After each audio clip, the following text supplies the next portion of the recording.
So welcome everyone.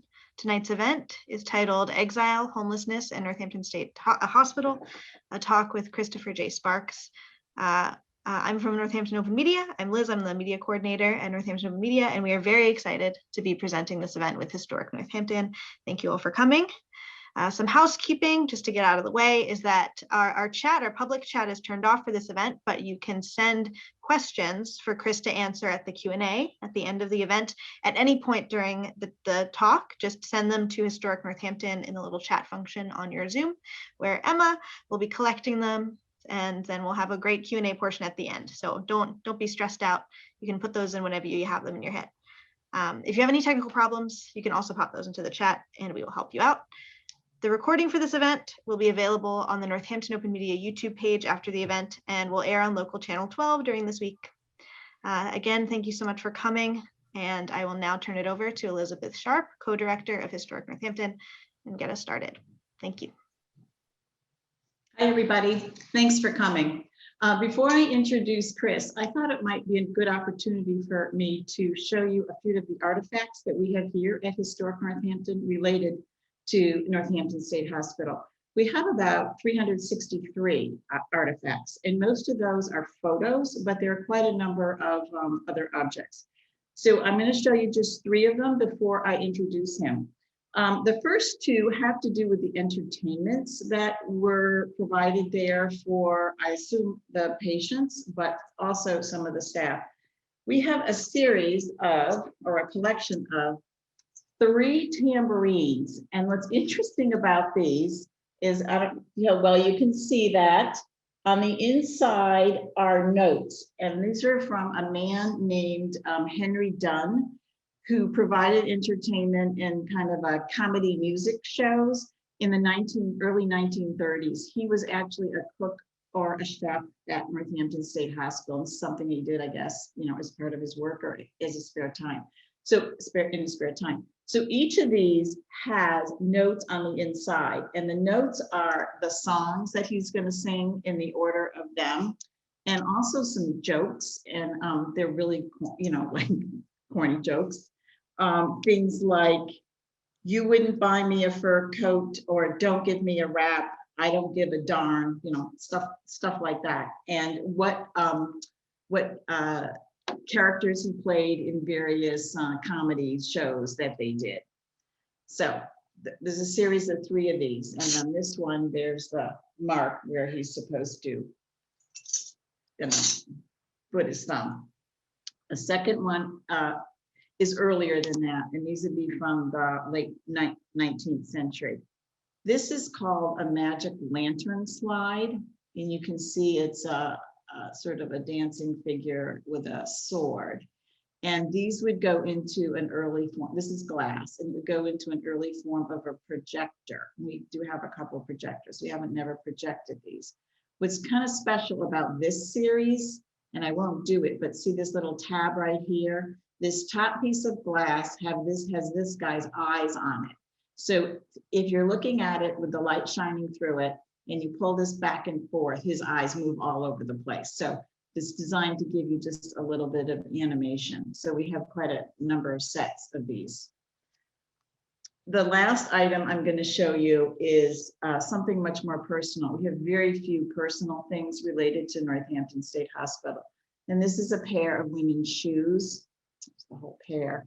And they're from the early 1970s, as you can probably tell by the platform shoes, saddle shoes. And they're really well worn, really scuffed up, and the laces look like they're ready to break. And I don't know, shoes are just such a personal thing. I mean, to think of somebody wearing these and going there, being there for a time, and then how did she leave without her shoes? I don't know. So just something personal from somebody who was actually there. So to introduce Chris tonight. He is a Northampton born and bred. He grew up here and went to Northampton High School. And this was in the 80s and 90s. He got interested in the Northampton State Hospital in kind of an interesting way. When he was 14, he and his friends would kind of roam around the campus, so to speak, after it was it was no longer in use, and I bet a lot of other young people did too. Well, he really got interested when on a dare, when he was 16, someone dared him to break into one of the buildings and go inside, and he did. And that for him, like most kids, I don't know how they would react, but he reacted with ultimate curiosity that he wanted to know much more about what this place was really about. So he has a day job at UMass, but his passion in research has been the Northampton State Hospital. And we're grateful to him because he's done a number of really important oral history interviews, and he's pulled together a lot of information, and that's really important to us. He has a website, and I know he'll talk a little bit about that. So thank you for that, Chris, for being here, and I want to welcome you and then turn the program over to you tonight for your presentation called Exile, Northampton State Hospital and Homelessness. Hey everyone. Let me get started by asking, with show of hands, how many people actually live in Northampton who are here? Yeah, and how many people have lived here for some time? A good deal of time, let's say 2 decades or so. Okay. So, follow-on question, if you've been downtown Northampton, do you happen, many of you, some of you, I should say, may know someone named Ben, gentleman who tends to be in front of CVS, Brugger's around there, black hair, beard, a lot of time. Ben and I actually are classmates. Our birthdays are 2 days apart. Some of you may also know a woman who hangs out downtown named Tracy. Who comes through a bit, also around the Brugger's area. We'll get to that in a bit. What we're here to talk about today is homelessness in Northampton State Hospital. And for a lot of our conversation, we're actually going to be talking around the state hospital, beginning this sort of on-ramp to how we got here, to the state hospital, and then sort of the collapse of the mental health, the centralized mental health system in any case. Some of it pretty good, some of it not so great. But what I found is that what we're talking about is a sort of river of souls, and the state hospital was an island in that river, but the river continues on without the state hospital, and its depth and width are difficult to gauge except through the experiences of individuals. And that isn't necessarily a material that we're all we find easy to access or remember, even through oral histories very often. So why don't we start with that place, Northampton State Hospital. Liz, will you play the first clip of the nurse driving up to the buildings?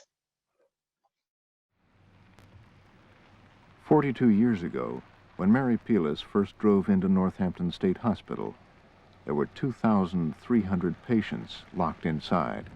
As I came around this corner and saw this huge building that looked like a fortress because it had all these bars on the windows, I became totally petrified and thought to myself, what am I doing here?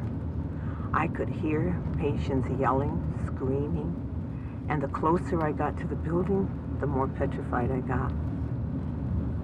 But I did have an appointment to meet with the director of nurses, so I had to keep it. After several minutes, I finally shut my motor off in my car and decided I'd go in. And there I stayed 34 years.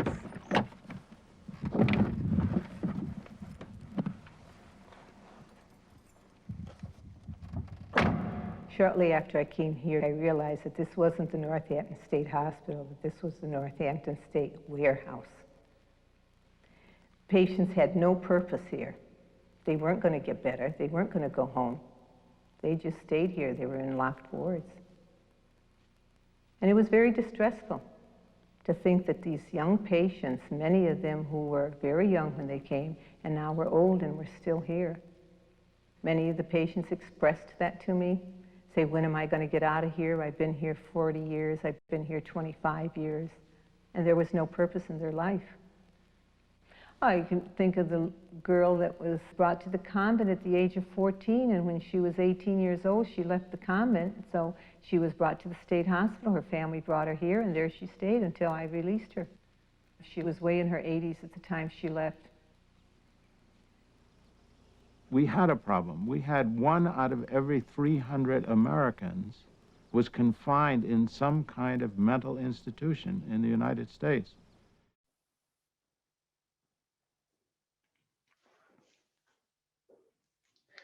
Thank you.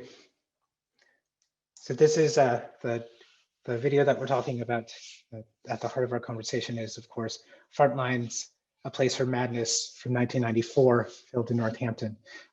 We'll get to see a bit more of it later. If you haven't seen the whole video, and I think I should have opened for this now that I think about it.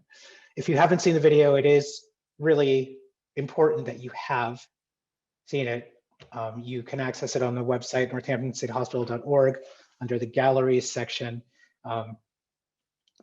And we're doing a little bit of reflection and a little bit of critique of how they handle homelessness, but not to suggest that it's a bad piece whatsoever. It's really as a jumping off point to talk about the history of it. And what you saw there was, the very abandoned Northampton State Hospital, which is the state hospital that I knew, drove up the front portico, drove up to the front portico. And in fact, I'm going to go ahead and share a map of what you just saw.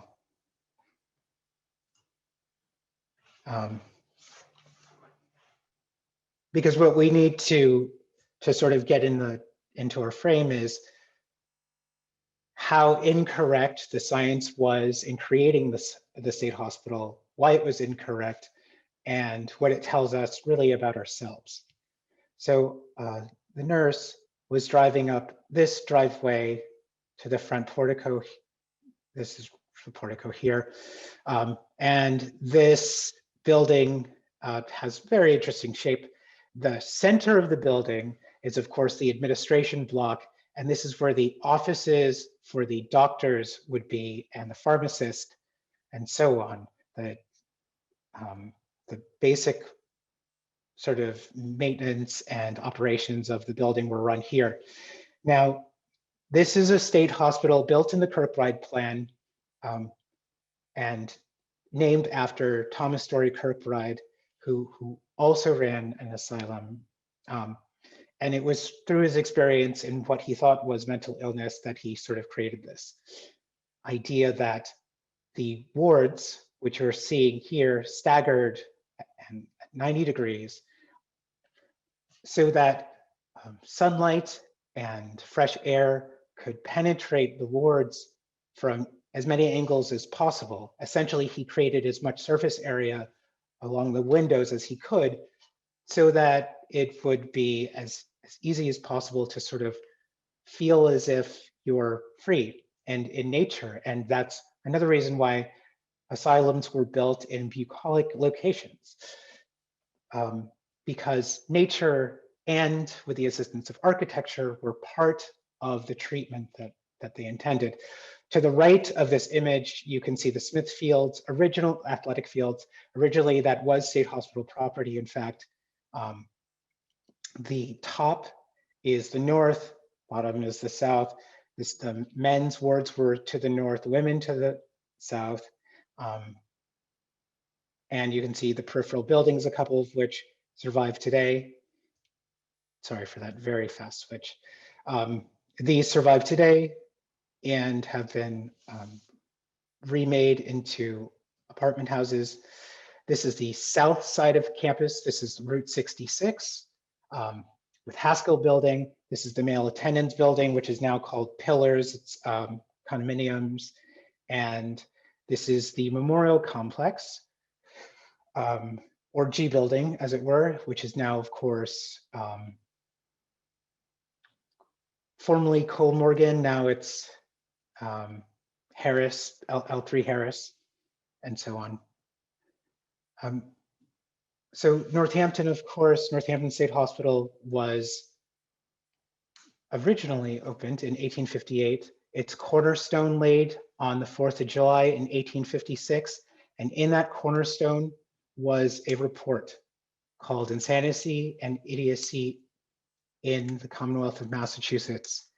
And it was an incredible report. It was a report that was the first of its kind, the first epidemiological study of what they called mental illness. And it was a sort of light in the midst of the darkness at the time. Insanity back in the day was essentially a number of things that couldn't be explained easily. And the medical model at the time we call the heroic medicine model. And essentially it worked off a Cartesian coordinate system of 4 points: yellow bile, black bile, blood, and phlegm. And essentially they were attempting to fit all physical ailments and mental ailments within this sort of system. So the moral system of treatment was essentially to lead you, a potential patient, back to a moral way of living so that the ailment would subside. Essentially, the mind was considered to be like the Holy Spirit. It sort of emanated from your body and was all around it. The brain was considered to be an organ of the mind. And if you did things that were not part of natural law, essentially you would damage part of your body, including your brain, and you would start showing symptoms of illness. Let's take fever and schizophrenic fits, as it were. These would be considered ailments of the blood. The blood is too excited. And so the cure for that, obviously, is bleeding. Many of these cures were not super effective in the long run, as you might expect. And the entire moral system sort of collapsed on itself. And that's how we got from a place that seemed to be, beautiful, at least in conception, to something that was a warehouse for the disenfranchised, for those who society wanted to get rid of. But the train of thought between point A and point B actually didn't turn out to be that distant. We could see that this was coming in many of the reports that were published at the time. And in fact, in the report that established Northampton State Hospital in 1855. But why don't we talk about the reformers and sort of get into a little bit of their thinking? One second, let me bring up who we're talking about.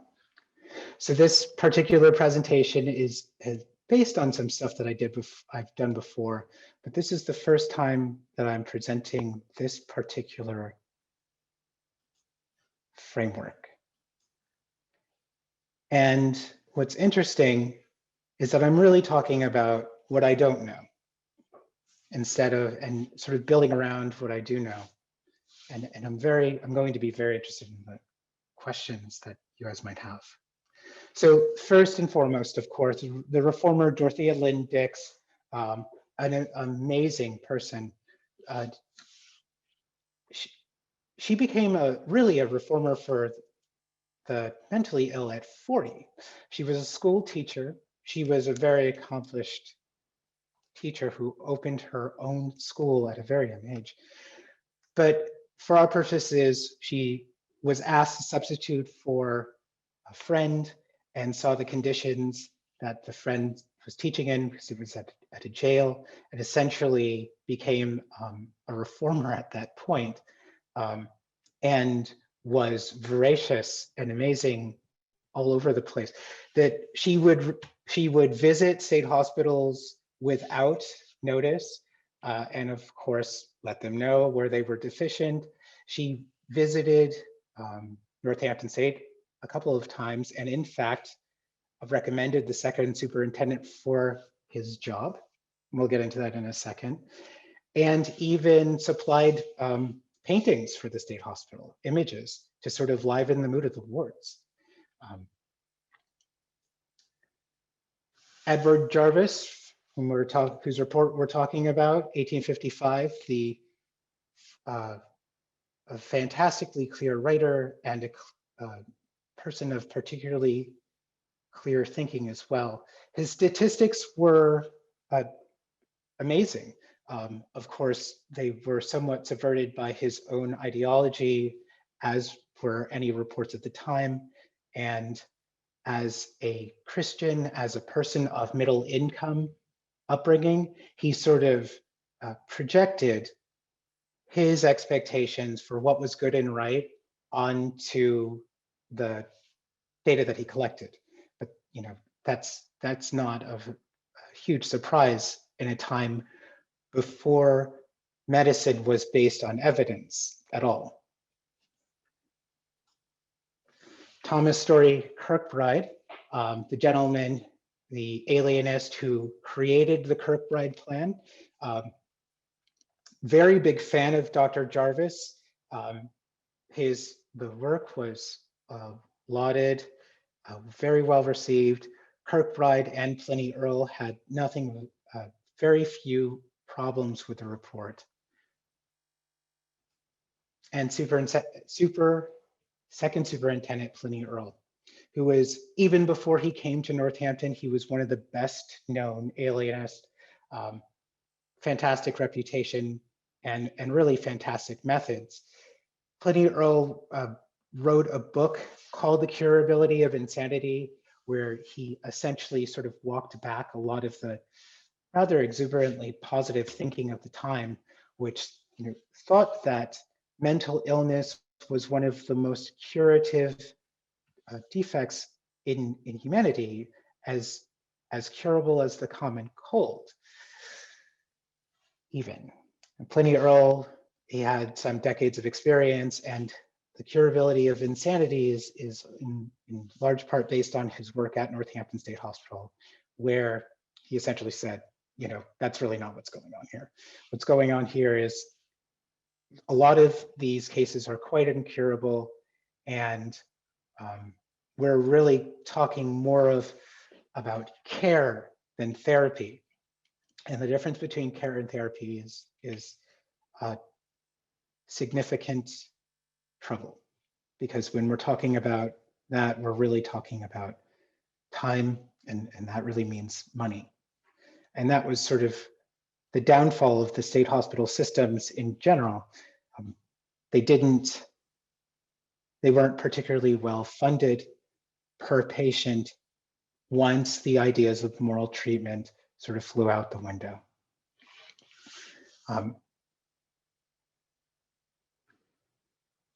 When the state hospitals get started, homelessness is a very big deal.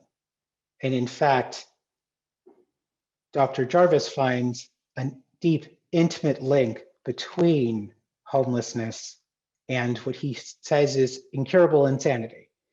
And remember, insanity at the time could be excessive drinking, brawling,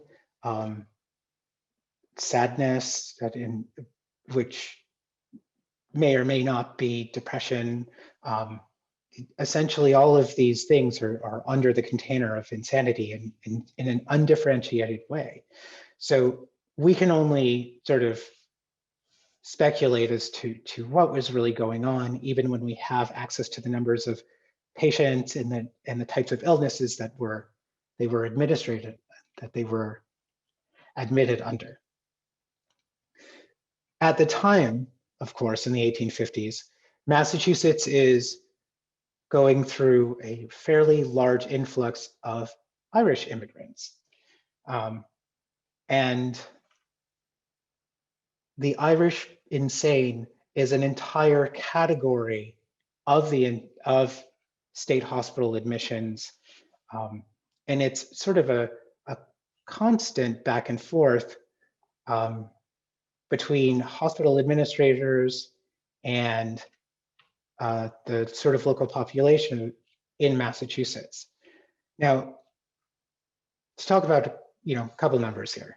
So in 1850, the population of Massachusetts is just under 1 million, 994,000 and so. The report, Jarvis's report, finds 2,600 some odd people he says are insane. Well, he decides that the best thing to do is to put a small state hospital out in Western Massachusetts, because Jarvis has observed statistically that communities that are closer to state hospitals tend to make greater use of them than communities that are far away. So he says, what you need is a network of small state hospitals, and putting one out in Western Massachusetts is the next step in this process. State hospitals at the time are, by moral treatment standards, the size is between 200 and 250 patients. And there's a very good reason for this. It's because the moral treatment demands a personal relationship between the patient and the doctor, not patient and orderly, not patient and nurse, but between patient and doctor. And a lot of this has to do with that Pliny Earl, Kirkbride, Jarvis, they're all treating their peers who are middle income, Christian, some denomination, not Catholic though,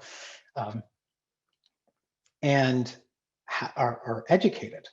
So they're getting great positive results of moral therapy, of moral treatment therapy, because they're treating people like them with their own cultural experiences and expectations, and of course, language. As the state hospitals open and as Irish immigrants come into the country, that's not what happens. That what's perceived as to be the easily curable illness of insanity starts running up against some very difficult stereotypes, some very difficult personal experiences for the patients, and also reduced prospects for the patients outside of the state hospital. Let me read a bit about what Jarvis says about the Irish insane. The Irish laborers have less sensibility and fewer wants to be gratified than the Americans, and yet they more commonly fail to supply them. They have also a greater irritability. They are more readily disturbed when they find themselves at variance with the circumstances about them, and less easily reconciled to difficulties they cannot overcome. He's essentially describing the prejudices projected upon many immigrant populations when they're entering a place uncontrollable, untrustworthy, potentially violent. And these are the people who are more often than not administered to the state hospital as time goes forward. And this variance between the people that Jarvis and Earl and Kirkbride were expecting to treat is what begins to sort of drift the state hospitals from a curative facility to a warehouse.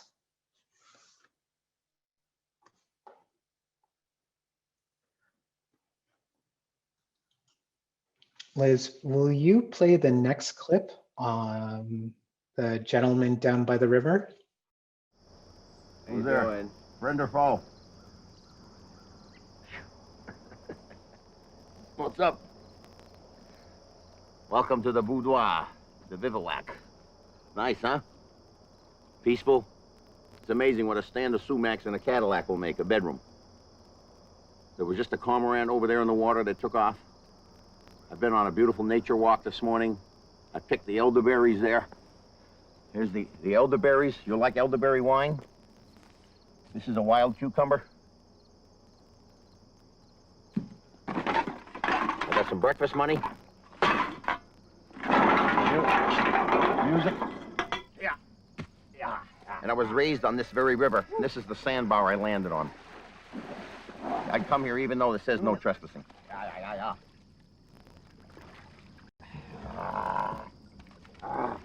As long as you're not hurting anybody, you should be allowed to be as eccentric as you want to be. You know, and you shouldn't be put away for it.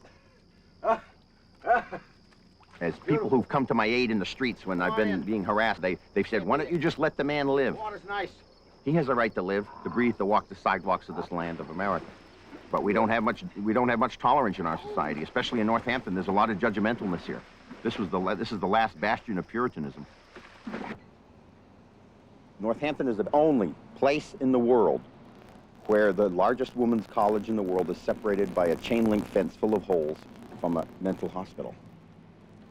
And quite a few other people cross over that boundary, that border of the two cultures here that are coexisting side by side, which gives this place the life and the colorfulness. When you have all these cultures that have to coexist on the sidewalks of Northampton. Mid-90s goths smoking on the steps of the church. I don't know anything about that. The picture of homelessness that is presented at sort of the opening of the Frontline episode is pretty, it's touching, but not quite tragic. It's sad, but it's kind of okay. It's kind of the best case scenario in terms of the gentleman's attitude one could seem to have in the circumstances that we're talking about.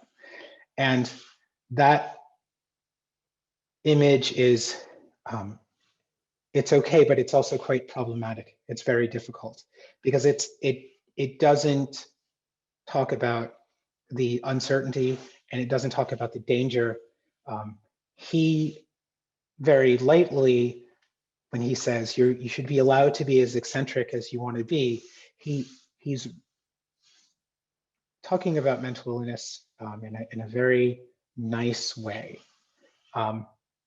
And I feel very often that when we talk about being housing challenged and when we talk about not having access to resources, it tends to go one way or the other.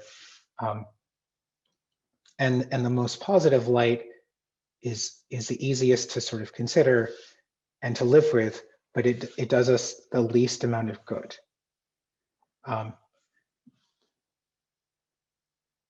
This gentleman was supposedly, very likely dehospitalized from the state hospital as it was declining, and it wasn't. It wasn't really a great experience, as great of an experience for many people. The program we're talking about is 1994, right? Dateline. This is Life magazine, 1981, emptying the madhouse, right? Also on decentralization of Northampton State, also pictures around Northampton. And it isn't, of course, always so desperate for everyone, but the consideration of what happens to those who are dehospitalized, let's say it's secondary. It's a gentleman in McDonald's, probably King Street. I wasn't really around at that as much at that time. I was born in '79. This is a shelter. I think this is in the basement of a church. This patient, his name is Neil. I actually know him, as did my mom.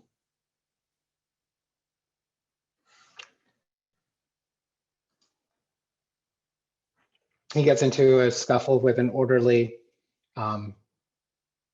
which Neil did have trouble with from time to time. I certainly don't remember any of that.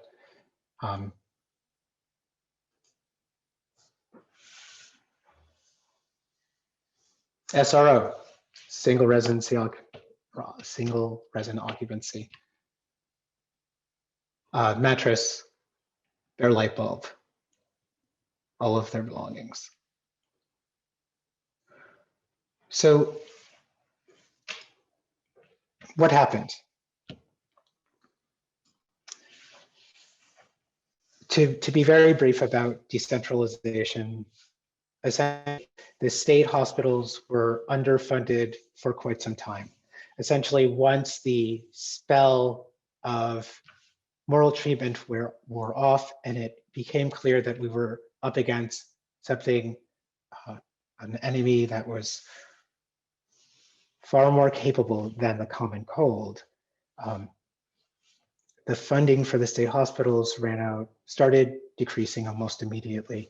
And in fact, in 1860, the state hospital's annual report reveals that funding for the state hospital changed early on, that the salaries for the staff needed to come from the state hospital's treasury itself, and that the state would start reducing payments per patient, which meant that in order to keep above line, the state hospital needed to admit more patients, because more patients each patient is how the state hospital is paid. And you can see where it goes, where you start to accept more patients than you might be able to hold, if only to keep the lights on or to keep the heat going. As the mentally ill sort of drift downtown, we continue to have a lot of friction. They had always been downtown, of course, but now it was a different thing. Now it was a far more present, far more consistent, and of course, far more desperate, because there wasn't any facility to care for anyone in the centralized way that Northampton had. There, of course, were services that were picking up to cover some pieces of what the state hospital had offered. The decentralized treatment plan did a lot of good. First and foremost, it freed a lot of people who were incarcerated at the state hospital entirely unnecessarily. And second, a lot of people got a lot of great help when that's the only help that they needed. It was often the case, though, with complex cases, certainly with people with trouble that had been tied to addiction, that the systems were simply, they weren't there and they weren't very well funded. Liz, will you play the next clip of Josephine Shaw and Officer O'Connor? Fred, right? Yeah, Fred. Hey, Fred, do you have any ID with you? No, I don't. Police Detective Tommy O'Connor grew up seeing and talking to ex-mental hospital patients along Main Street. Have you ever been in a hospital out there? We're in the Northampton State Hospital. Oh, yeah. Be there off and on, off and on, you know? Yeah. About 14 times observation. You were in 14 different times? Yeah. How old are you now, Fred? I'm 52 years old. 52? Yeah. 52, yeah. That's not bad, huh? No. You feeling healthy? Yeah, I'm feeling healthy, yeah. Mrs. Shaw's motel is a refuge for ex-Northampton State Hospital patients who want to go it on their own. Well, I recall that I must have went through 1,000 patients in this place. We had Roger. Roger had a problem with eating. He would eat and drink so much that he would bloat. Then we had a fellow by the name of Mr. Bradford, a wonderful fellow, and he would go around and cut all my fir trees down. He hated fir trees. And then we had Peter. Peter would always screech all night. Today I'm so blue, sad and broken-hearted, and it's all because of you. Most of these people I've had here were hospital bound. Eventually you break them in, learn them how to, help them to get dressed, go shopping, cook, show them how to cook. And then they have to take the medication. You have to keep stressing, but I can't give them the medication. I'm not qualified, but they have to take it themselves. But you remind them that they have to take it. Once they say they don't need the medication, it doesn't help them, then you have to, somebody's got to step in and stop it because they go beyond reason and then you can't handle them. All right, please. Just slowly go by. Right here.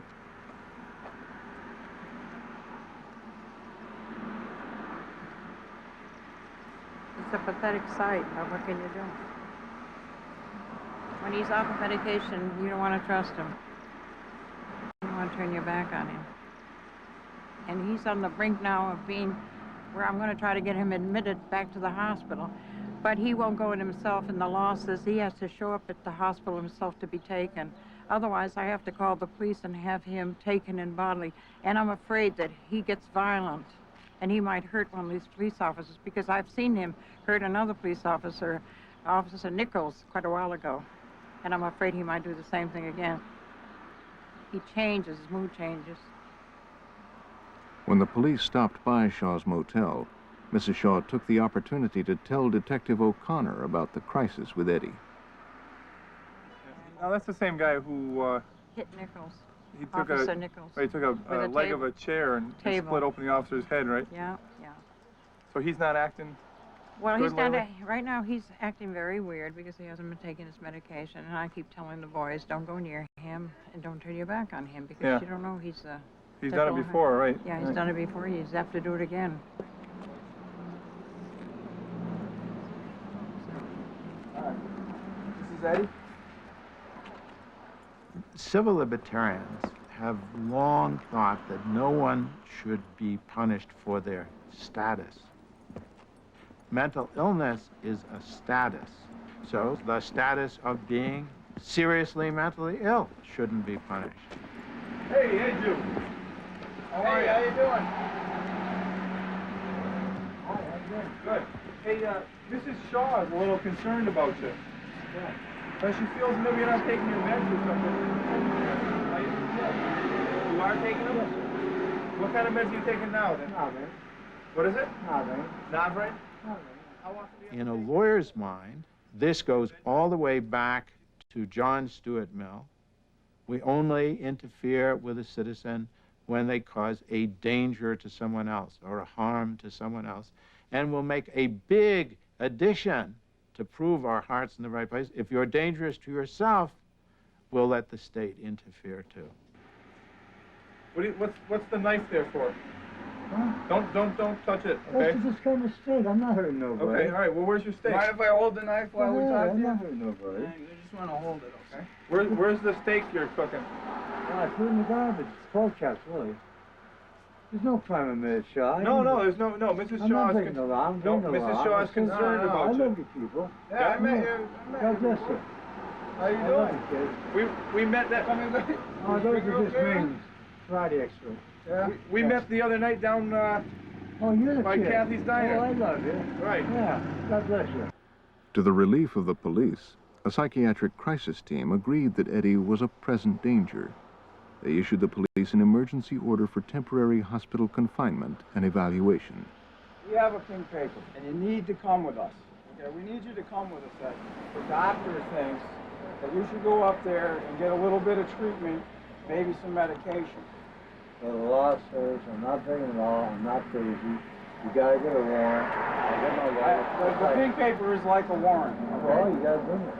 We have. Don't you love me? We do. Okay. God bless you, right? Get my Coke, please. I'll grab that. Can I have my property? Yeah, I'll get your Coke. May I have- Good job, Eddie. Just stay calm, go up to the hospital, have them talk to you up there, and then you'll be home, okay? Just want to make sure everything's cool with you. Obviously, an somewhat exceptional case where the police need to be involved with someone who's formerly hospitalized, and it's an important thing to note, certainly, but also it's as important to know that that's not what always happens. It's not always necessary to have an intervention like that for everyone who's been dehospitalized. But I did have a chance to speak to the chief of police of Northampton and the night commander at Amherst a couple of years ago in looking this up. And both of them said that homelessness is one of the biggest issues that they deal with in terms of resources and time. So it's important to sort of understand where we are from where we came from, right? Homelessness is tied to mental illness, likely a huge deal to do with prejudice. We're talking about then centralizing mental health care and ending up sort of warehousing thousands of people at a time. And those facilities, like Northampton, are desperately underfunded, and those facilities know that and report to the state that they are desperately underfunded and they need more money. And what happens is really that they get more buildings, not necessarily more money per patient. We close the state hospitals and we are back to a place where we don't necessarily have enough care for people.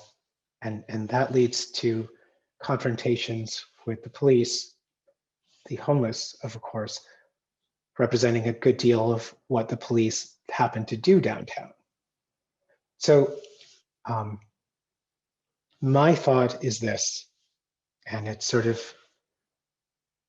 what we're here to talk about. Homelessness itself, the desperation of it, may have been linked in Jarvis's report because it is a kind of institutionalization. That phrase that Jarvis wouldn't have had access to because, of course, the state hospitals hadn't, the fever of the state hospitals hadn't run its course through our collective memory just yet.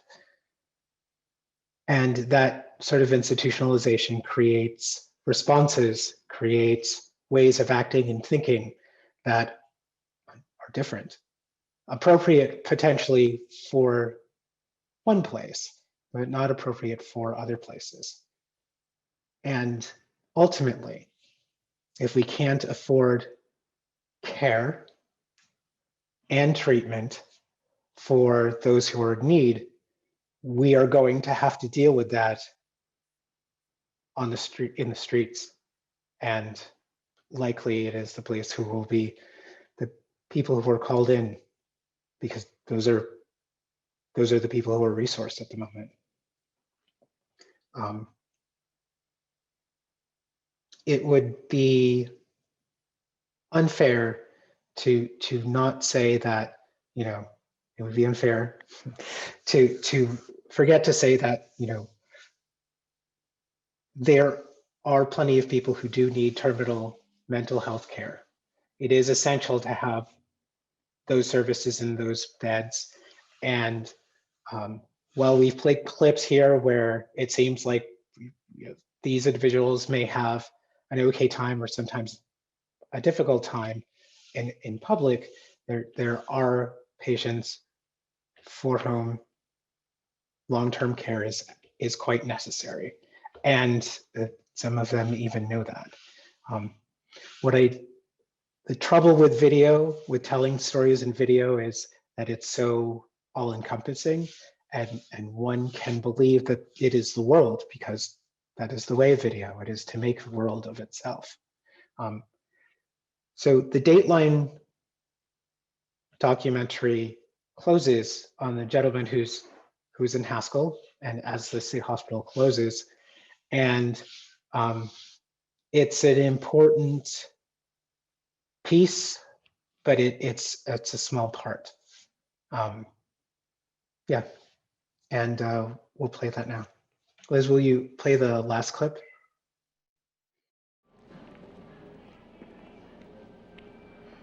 This is the only active ward at Northampton State Hospital.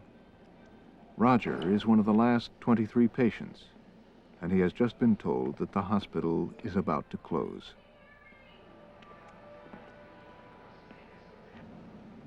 I've had quite a few changes in my life, and closing the hospital is pretty rough. I wanted to settle down here for a while because I can't go on the street right now. I'm not safe enough to go on the street. So I'll kill somebody. I will. I'll kill somebody. I have no problems with that at all. We're working on getting me better. So I'll be moving to another hospital. Roger, do you think it's possible to commit a crime because of an illness? Okay, I'll give you an example. I hear voices, and the voices get louder and louder and louder in my head. And the voice of Satan telling me to kill somebody.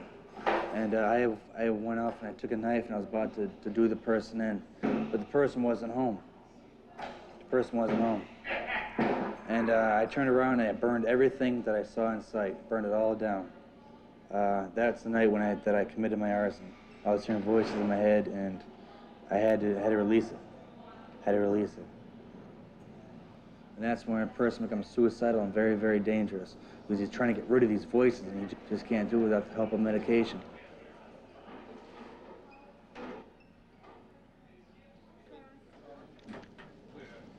This is Haskell, the last building still open at Northampton State Hospital. On August 24th, 1993, the Department of Mental Health began the transfer of the last 17 patients to a city hospital in Springfield, Massachusetts. From a peak of 2,500 patients in 1955, the census of Northampton State is about to be 0.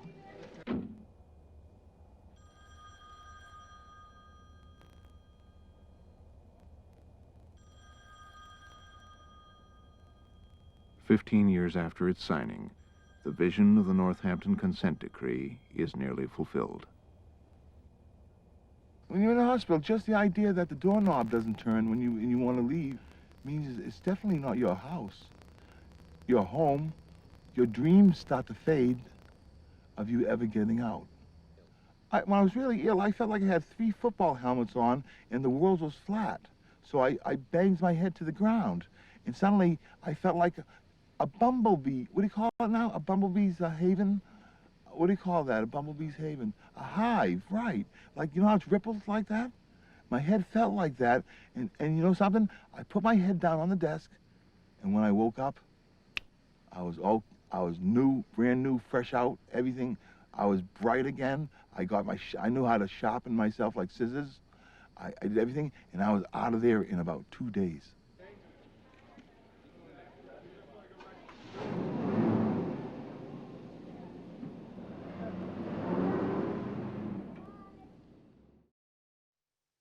What we find over and over again is how much prejudice and fear play into institutionalization one way or the other. Whether it's the Irish who've just come to this country and who are institutionalized at a far higher rate than anyone else is, and of course, institutionalized for life, to this moment at the end of the Dateline documentary, which marks 2 decades since the spiraling down, decade and a half, spiraling down of the state hospitals and the rapid rise of the prison system. And in fact, Frontline followed up this documentary with one called The New Asylums. And those who are Black and brown featured quite prominently in that documentary of those who are in need of mental health services and of course have scant resources to do so. I feel like I could add a bit more to that, but I think that I'd like to hear questions and comments first. Hi, so we do have one question right now, but I want to just say everyone else who has questions, now's the time to pop them in the chat. So First question that we have is, did they recover the report that was left inside the cornerstone? And if so, did they recover it when Old Main was demolished? And if not, why not? Yes and yes. Forbes Library had an article on it, and they have the silver plaque that was in the cornerstone, and the Dr. Jarvis's report was like mush because it was over a century in the cornerstone. But yes, it was recovered when Old Main was demolished. So we do have a comment that's saying Mrs. Shaw was a saint. Yes. We have another comment from someone who has seen the hospital. It says the shots of Haskell at the close of the hospital showed Northampton State Hospital in a much nicer light than I experienced it in the 80s. Yeah, for sure. But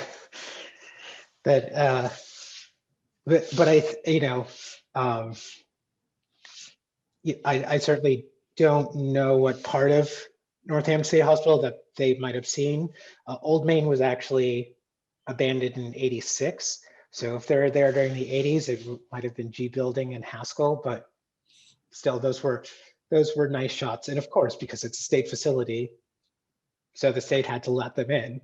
And it was probably the nicer place of a state hospital to be seen on camera. So they wrote back. You said you don't know what part they saw. They wrote back. It's backwards and G Building. Got it.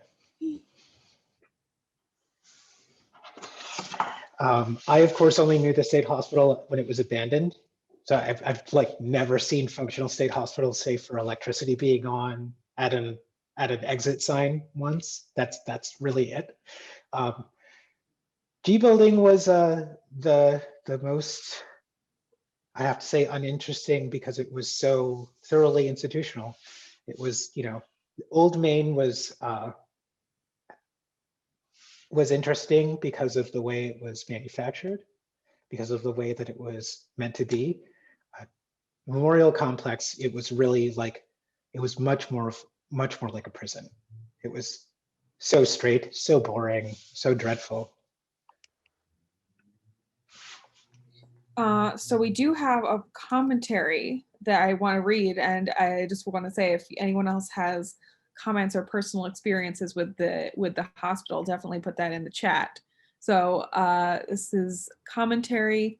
My mother worked at the state hospital as a nurse practitioner from circa 1979 until closure. She was responsible for the physical health of the patients and also for consolidating patient records as they were dehospitalized. She was quite appalled in many cases by those who had been hospitalized for flimsy reasons, often related to racial prejudice. Some probably no longer fit to care for themselves. She was even more alarmed by the absence of much of any provision for those who really needed more help than the streets of Northampton could offer. Mental illness certainly doesn't disappear with mental hospitals, and it seems unclear that it's being adequately dealt with in Northampton or elsewhere.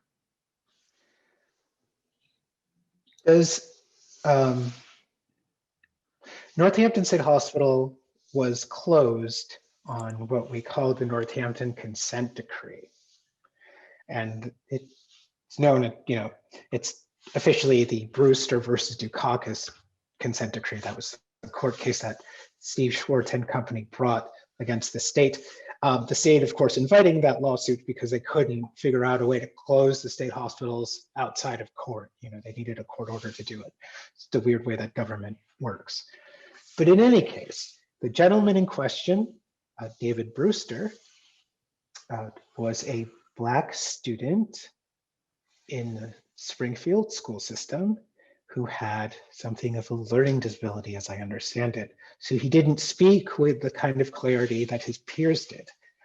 And he apparently, allegedly, put his hand too close to a female student's leg on a school bus, and they had it out, and he ended up in the state hospital. So institutionalized that he had to have orderlies help him with getting out of his room that he shared with other people.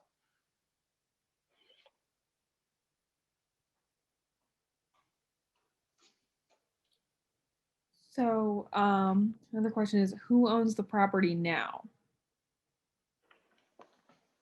That is a difficult question to answer. Well, so as you know, as you may know, sorry, the property has been redeveloped. Many of the old, so some of the old buildings that were kept were converted into apartments, many of which are, I think, are Section 8 available. The one old building that is not apartments is what they call pillars. It was the male attendance building.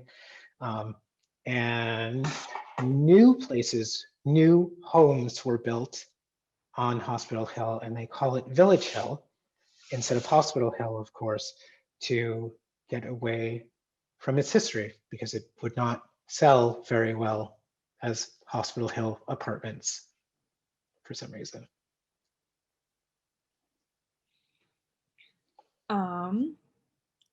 So yeah, that's actually related to another question.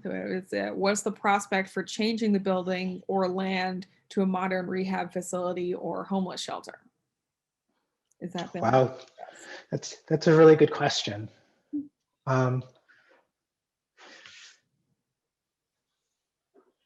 There were a couple plans for building reuse, but they weren't particularly seriously considered by the city, in my opinion. That they really wanted to demolish it, it seemed, and so that's what they did. So the prospect of reuse was pretty limited for the buildings. Now, for the land, they really needed funding in order to do all of this, because it turns out it's really not profitable to rehab a state hospital. It's like really not. And they had, grants and awards for doing so, but ultimately, if the city or a single developer had to pay for it, it would have been quite a loss because of the abatement, because of the toxicity. It was, of course, an institution where thousands of people were for more than a century. So the cleanup was pretty intense. And it would have been as intense, at least, even if you had kept the buildings. So it wasn't going to be cheap at all. If you wanted to make it rehab center, and I would say that a couple of state hospitals in New York have done so. To memory, Central Islip State Hospital, and I'm thinking maybe Hudson, part of Hudson, is rehab, but the state hospitals in the state of New York are much, much bigger. Northampton's started at a 200-person facility that got amped up to 2,500 over the course of years. In New York, you're talking about 500 acres. Kings Park Psychiatric, its main building, I think it's nearly 30 stories tall. Maybe 20, 30, it's just on a scale, it's just much bigger. So when they do rehab there, they just have a lot more options because they've got bigger buildings, bigger property. In Northampton State Hospital was at its peak 255 acres, and it's a mile from downtown. State Hospital property was originally the Smith Fields, it's right across that body of water, the little river there, all the way to where the county jail is now. So that's state hospital property. And then it sort of got cut down as things changed. Maybe that's more of an answer than you asked for. Right. So we actually have a comment going off of our previous commentary. Is we have another commenter who's knew the mother who worked at the hospital. It said the mother described earlier, who worked as a nurse practitioner, was truly a godsend who cared so deeply about the people stuck at Northampton State Hospital. I worked with her and she taught me a great amount. Working at Northampton State Hospital was a very sad yet deeply moving experience. Yeah. So another one that I think may speak to some of your work that you've been doing is it possible to obtain records of patients from the 1900s? My great-grandfather died in Northampton State Hospital in 1913 after living there for almost 7 years. His cause of death was pernicious anemia and insanity. We don't know much about him and would like to piece together his story. Yep. So for patient records, you're basically going to need to talk to DMH and then the Mass Archives. I've got a small section on the website, northamptonstatehospital.org/about. There's a section on that page for patient records. And essentially, you have to initiate a small court order in order to go get those records. It might be of use to you to first call Mass Archives and ask, do you have a record for this person? They will not be able to give you any information until they get, the green light from DMH. But as I understand it, they can tell you whether there is a record or not, a binary yes or no. And then it easier to go forward with knowing that you've got something. Otherwise, we just don't know. And there's an entire decade, as I understand it, I think it might be the 60s, where there are no records anymore. There was a purge apparently or something. Someone at DMH would definitely be more knowledgeable than I am. And in fact, the records office at Northampton is pretty helpful. So we also have someone who wants to know more about daily releases into the town, if you have any information on that. Patient releases, yeah, so day passes. Those were definitely more common during the moral treatment era, where Pliny Earl, to set the stage, Pliny Earl as a superintendent would read his research about mental illness to the patients in his auditorium. He didn't see himself as above the patients whatsoever, just different. And remember, he's also the one who wrote the book on how mental illness was not as curable as everyone had thought it was. And still, day passes for patients that behaved were common enough that it was the patients who basically ran the farm, certainly with the help of orderlies, but patients could get in a buggy and go get supplies from downtown and bring their wares downtown as well. And patients who behaved well were given the keys to lock up at night, because it was seen as a facility that was your home, with the superintendent being the patriarch, who was sometimes authoritarian, but not only when they needed to be, so the story goes. Pliny Earl actually was that person, rather than the mythology that was sort of promulgated throughout the entire system. Fantastic moralist by most regards. And a friend of the Honorable Judge Forbes, for which Forbes Library has mentioned his writings were contributed to Forbes Library. Sorry, Pliny Earl's library of writings was committed to Forbes Library at his passing, is what I'm going to say. And we also have our own Pliny Earl piece of history here, is this bookshelf behind me that sits in our collections area, belonged to him.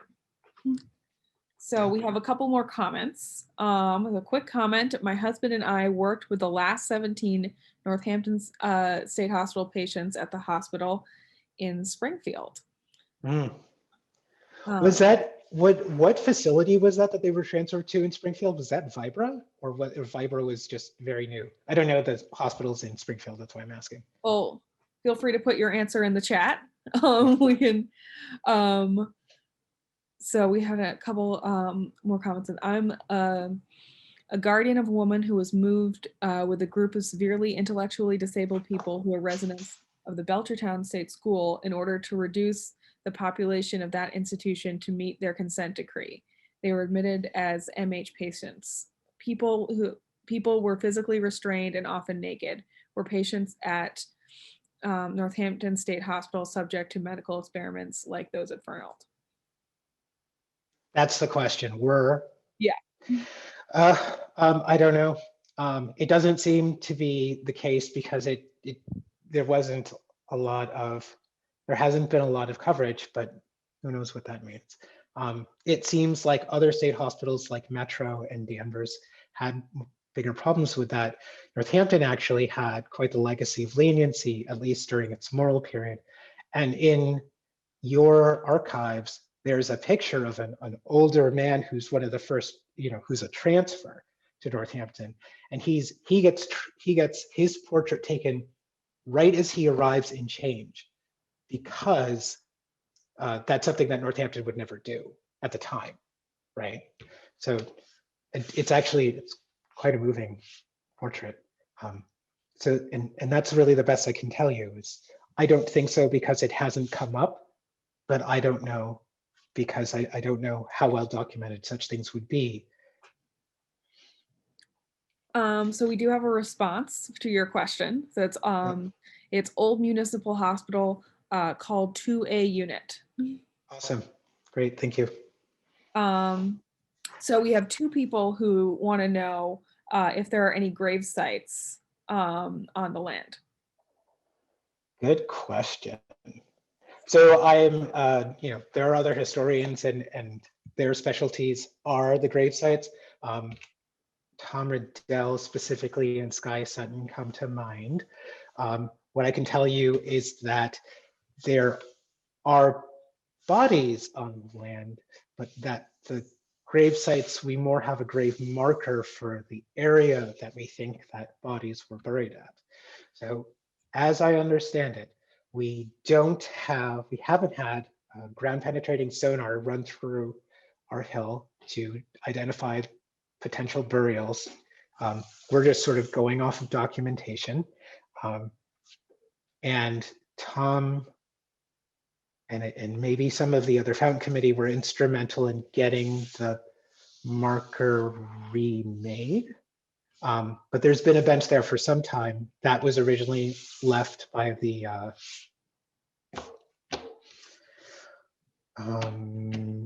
blinking on the name, Goggins family, actually, originally, but it's been remade a couple times since. That's the area that you're looking for. Yeah, I believe Hospital Hill is also a historic gravesite area before the hospital. So let's see. The front hill, the one.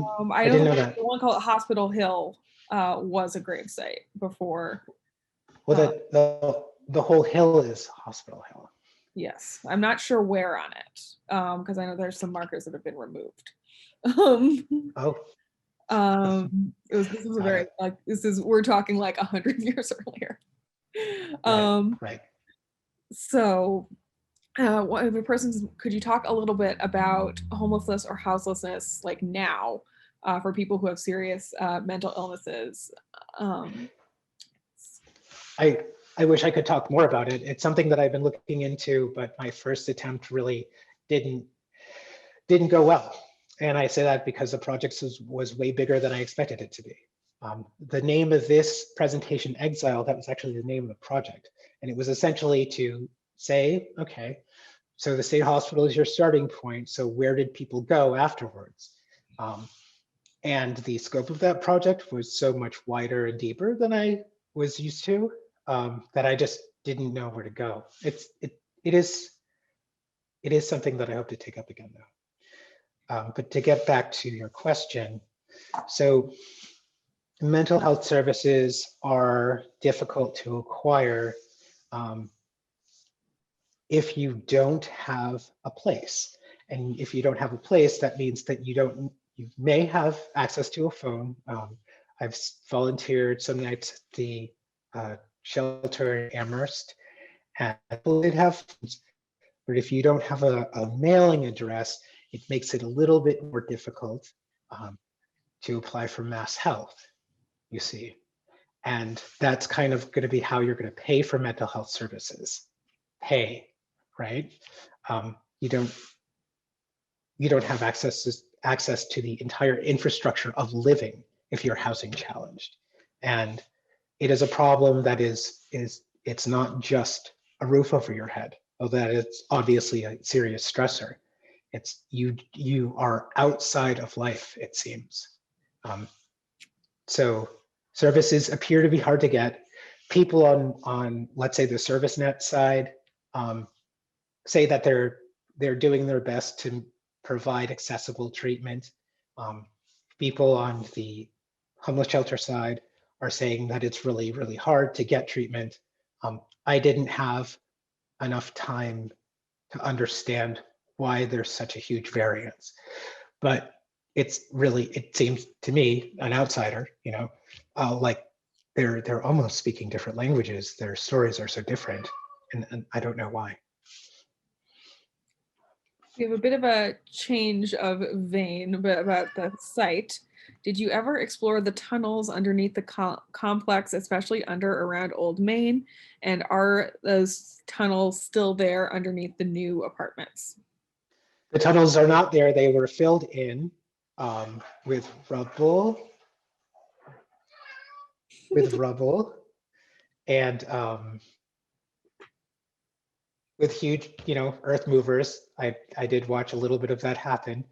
I did explore the tunnels. It was actually one of the primary access methods for Old Main, and the peripheral buildings were connected via tunnel to Old Main, and there was a major tunnel running across the street from Old Main to Memorial Complex, and on the right, it had a turn off for Haskell Building. And you could sort of tell, the age of the tunnel and the comparative age of the buildings, because the tunnel between the nurse's home and Old Main was, kind of slim. The tunnel between Old Main and Memorial Complex was huge. You could drive a car down it. Not a big car, but it was incredibly wide. Just as engineering got better, the needs got greater as the infrastructure improved. So the tunnels were interesting. Some of them were flooded and not accessible. I have a video of a friend attempting to ford one of those flooded tunnels brilliantly with trash bags around each leg. Didn't work out, whatever. Maybe he tried again with waiters, and we might have video of that as well. But yes, the tunnels and the tunnels were amazingly boring once you got into it. Great idea. It's an underground tunnel beneath the state hospital. That's super spooky. You get into the tunnel and you realize it's a hallway underground. So another question is, my understanding is that there was a lot of opposition to the plans for the property. Could you comment on local activism at the time? Yeah, local activism at the time seemed to gravitate around Save Old Main, saveoldmain.org, and there was a lot of opposition from a couple of angles. Save Old Main, of course, wanted to see the reuse of Old Main, which is the central administration building, for many uses. There were other factors where essentially, and it is my prejudice, by the way, that demolishing Old Main, whether reuse is going to be whatever is going to be used, and I understand it's very expensive, but demolishing Old Main is such a significant cultural loss for if you wanted to learn the lessons of incarcerating people for mental illness. Like you can't knock it down. That's not the way that we memorialize anything, right? Not Indigenous American sites, the positive, or the negative, the deeply negative, such as concentration camps. You don't knock them down. Like that is evasion, and it is nothing more. But it wasn't profitable. So the city had seemed to have a particular desire, and it is an entirely valid desire, which is they wanted something that they didn't have to pay a lot of money for, and which they could start getting tax revenues from, which for us, especially in Northampton, that's a huge deal. And L3 Harris, as it is now, originally when Cole Morgan was going to move from King Street, sorry, they were thinking about moving outside of the city, and then the city said, oh, but wait a minute, well, we have this land that we'll sell you for cheap to build your new facility. As soon as that happened, of course, Cole Morgan moved in and sold the company right away and didn't create new jobs as might have been promised. And yet, L3 Harris, or whatever it is, or whatever it will be later, they provide, I think, at least $400,000 in tax revenue. So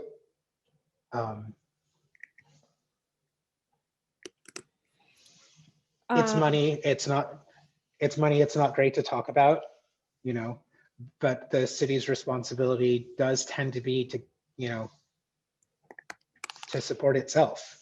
So it was done in a manner I don't appreciate, and I would have disagreed with it, but it's not that I don't understand it.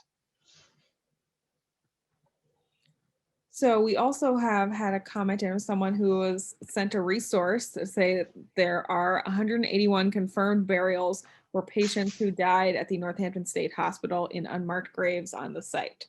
Mm-hmm. So we have, I think, 2 more questions. So one is a couple of people have asked about the possibility of oral histories and if any already exist. Yes. So what do you know about that?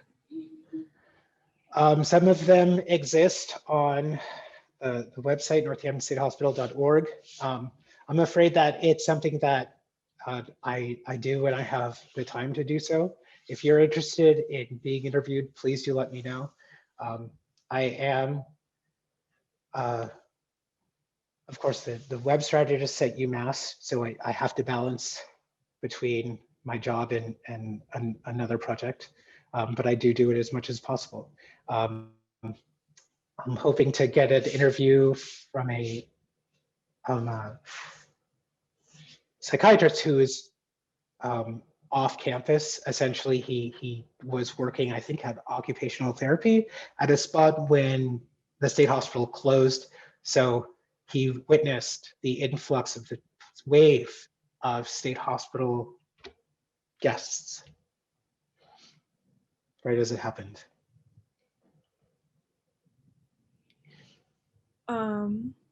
So the other question is sort of related. It actually came in right as we were talking about this for a second. Was do you know anything about the history of the land prior to the hospital, either in terms of colonial history or Indigenous presence?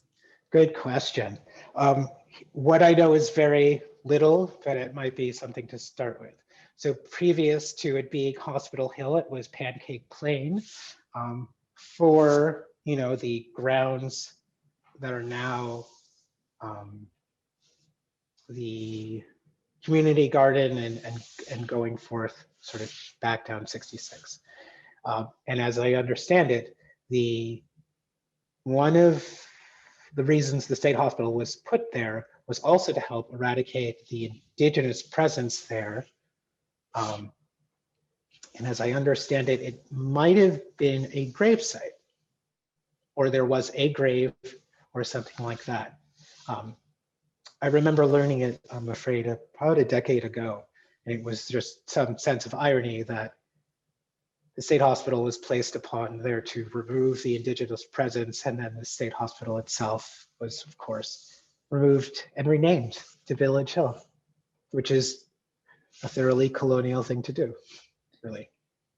I did want to put in the chat, we have an essay on our website by Professor Margaret Bruchak about Sally Mamanesh, and I believe her father was buried Yes.